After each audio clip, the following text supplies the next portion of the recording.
Hello students, welcome back to the second video of the chapter isomerism. हम लोग structural isomerism पढ़ रहे हैं और उसमें सीक्वेंस में हमारा अब बारी है चेन आइसोमरिज्म के बाद पोजीशन आइसोमरिज्म की।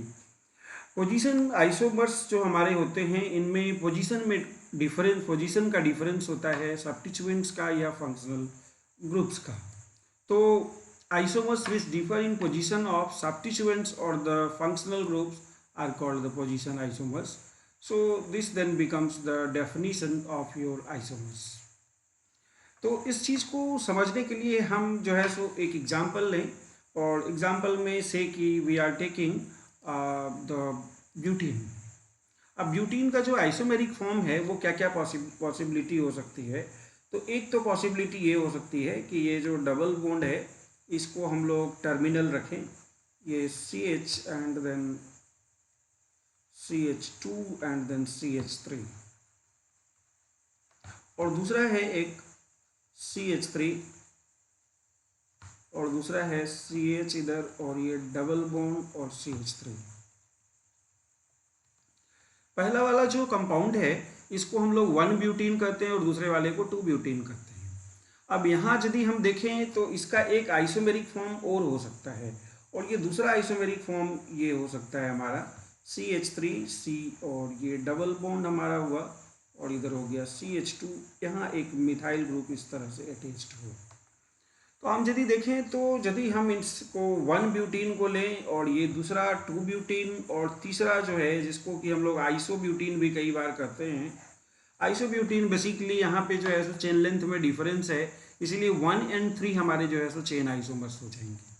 लेकिन 1 and 2 में जो है सो डबल बॉन्ड जो हमारा है उसका पोजीशन डिफरेंट है, जैसा कि IUPAC नॉमेनक्लेचर में भी रिफ्लेक्ट होता है।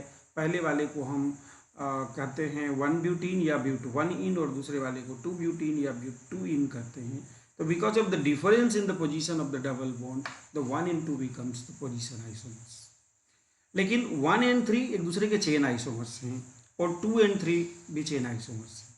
जब ऐसा कभी कोई सिचुएशन आए जहाँ चेन एंड पोजीशन दोनों दिखे तो हम जो है सो वहाँ हम जो डिसीजन लेते हैं वो चेन आइसोमरिज्म के फेवर में। मतलब ऐसा यदि आइसोमर आपको दिख रहा है कि वो चेन आइसोमरिज्म और पोजीशन की भी बात हो रही है, तो पोजीशन भी डिफरेंट, चेन लेंथ भी डिफरेंट है, तो वहाँ हमें चेन आइसोमर उनको कहना चाहिए, ना कि पोजीशन आइसोमर कहना चाहिए। तो इस तरह से हमारा जो है ये चेन एंड पोजीशन आइसोमरिज्म में हमने चेन तो देखा हुआ है, यहाँ 1 and 2 हमारा जो है सो पोजीशन आइसोमर हो जाता है। और ये जो हमारा पोजीशन है ओनली सब्स्टिट्यूएंट्स का नहीं, फंक्शनल ग्रुप्स में भी देखा जा सकता है। जैसे मैं यहाँ पे एक एग्जांपल ले लूँ, यहाँ ये बॉन्ड लाइन फॉर्मूला ही से की ले लेते हैं और यहाँ जो है सो अल्कोहलिक ग्रुप है। नाउ इसको हम लोग जो है सो यहाँ टर्मिनल भी ले सकते हैं, इस टर्मिनल नहीं सेकेंड कार्बन पे ले सकते हैं। तो इस तरह से यदि लेंगे, यहाँ यदि अल्कोहलिक ग्रुप है तो ये पहला वाला कंपाउंड जो हमारा है वो 1 2 3 4 5 यानी कि 3 पेंटानोल या पेंटेन 3-ओल है और नीचे वाला जो है सो 2 पेंटानोल या पेंटेन 2-ओल है। तो ये हमारा 3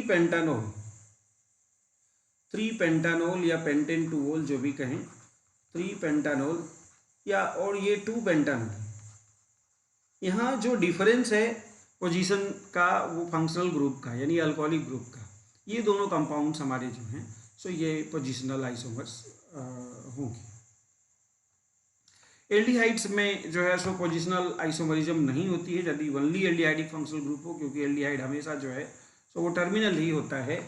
हम कुछ रिंग कंपाउंड्स की से बात कर सकते हैं, जैसे कि मैं यहाँ कहूँ कि जैसे मैं यहाँ एग्जाम्पल लेता हूँ और ये क्वेश्चन है how many positional isomers are possible for, कितने पोजीशन आइसोमर्स जो हैं सो हमारे यहाँ पॉसिबल हैं। यदि इसको हम लोग देखें, यहाँ थोड़ा सा इस क्वेश्चन को मैं सामने से ले लूँ, ये अब दिख रहा होगा कि कितने पोजीशन आइसोमर्स इसके जो हैं सो पॉसिबल हैं। तो ये बेसिकली डाइक्लोरोबेंजीन है हमारा, और इस डाइक्लोरोबेंजीन में जो पॉसिबिलिटीज आ सकती है वो हम चेंज कर सकते हैं डिफरेंट पोजीशंस पे क्लोरीन को relative to the chlorine, one of the chlorine. तो यहाँ यदि से कि एक ही क्लोरीन है तो इसमें पोजिशनल आइसोमर नहीं हो सकता, क्योंकि जहाँ भी क्लोरीन को डालेंगे वो तो वन ही माना जाएगा। यदि वो ऊपर नीचे भी कर दे तो वो वन ही होगा, लेफ्ट साइड में भी क्लोरीन को कर दे तो वो पोजीशन जहाँ पे क्लोरीन अटैच्ड होगा वो वन होगा। लेकिन यदि डाइक्लोरोबेंजीन है तो यहाँ एक पॉसिबिलिटी जो है सो ये है, और दूसरी पॉसिबिलिटी जो है वो कुछ इस तरह की होगी। ये यहाँ पे क्लोरीन को रख दें और पोजीशन जो है दूसरे क्लोरीन की वो चेंज कर दें। तो हम यहाँ देखें तो ये पहला वाला जो है 1,2 डाइक्लोरोबेंजीन है, मतलब दूसरे वाले क्लोरीन की जो है सो वो चेंज हो रही है 1,2 डाइक्लोरोबेंजीन। और ये जो दूसरा वाला है ये हमारा है 1,3 डाइक्लोरोबेंजीन,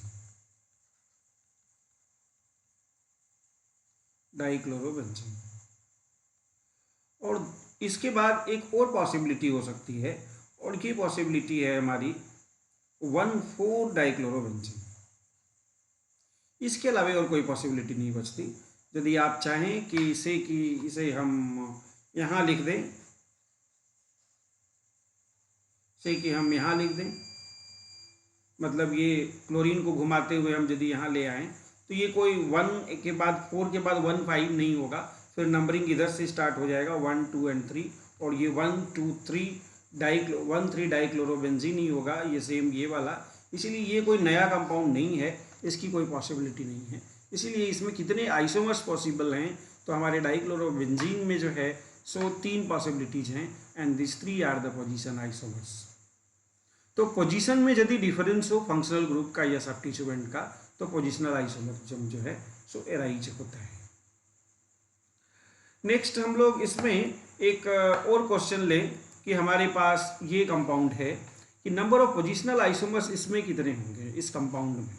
तो यदि यहाँ हम पॉसिबिलिटी की बात करें तो स्टूडेंट्स जो पॉसिबिलिटीज़ हैं वो एक तो ऐसी हो सकती है, जहाँ भी आपको कोई प्रॉब्लम लगे IUPAC नेम लिखना है। यदि IUPAC नेम सेम आ रहा है तो they are not the isomers, because the isomers do have the different IUPAC name.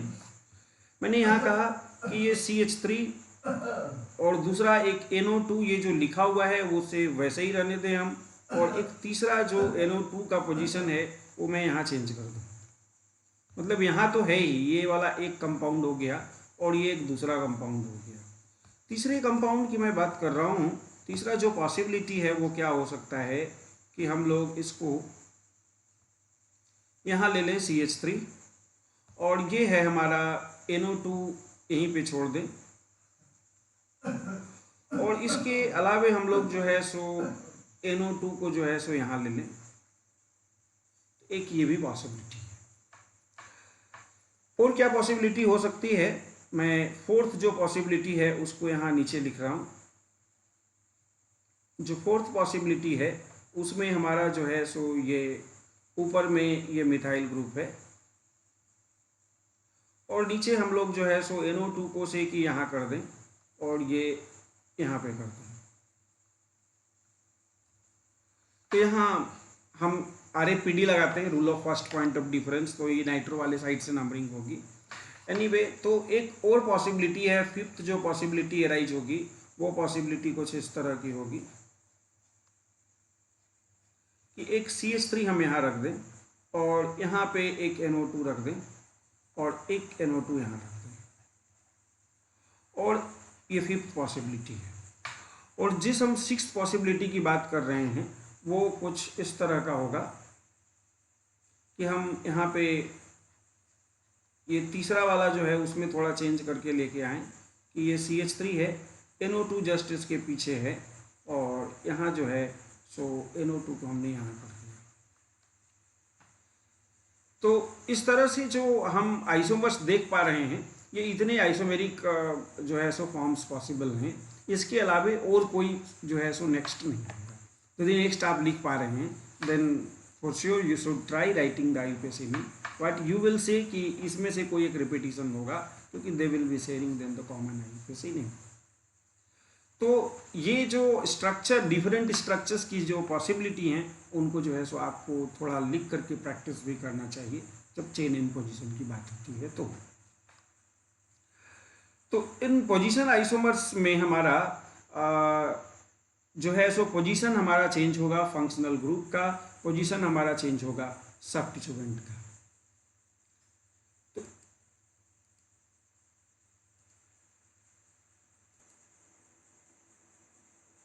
एक क्वेश्चन हम लोग और देखें, ये है सामने हमारा क्वेश्चन गिवन, इसको थोड़ा मैं रिपोजिशन कर दूं।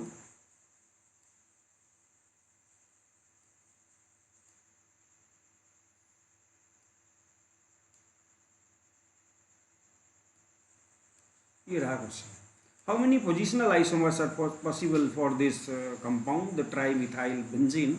इसके लिए जो पॉसिबिलिटीज़ हैं उनको यदि हम लिखने की कोशिश करें तो यहाँ हमारा जो पॉसिबिलिटी है वो बेंजीन के साथ क्या क्या आएगा। तो एक तो हम यहाँ पे ये ट्राईमिथाइल बेंजीन में हम हमारा पहला जो है सो ये 1 2 3 जो आइसोमर दिया हुआ है वो वाला, यानी जो इसने क्वेश्चन में मेंशन किया है। तो ये 1 2 3 ट्राईमिथाइल बेंजीन, और दूसरा है ये 1 2 और उसके बाद 4 कर दे तो 1 2 4 ट्राईमिथाइल बेंजीन। और एक और पॉसिबिलिटी है हमारी कि 1 3 5,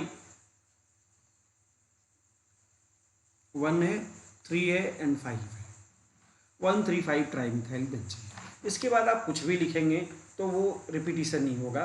तो ये 3 आइसोमेरिक फॉर्म्स जो हैं सो पोजीशन आइसोमर्स कहलाएंगे हमारे। ये ट्राईमिथाइल बेंजीन की जो है सो ये 3 जो है सो स्ट्रक्चर्स पॉसिबल हैं। सो 3 पोजीशन आइसोमर्स आर पॉसिबल।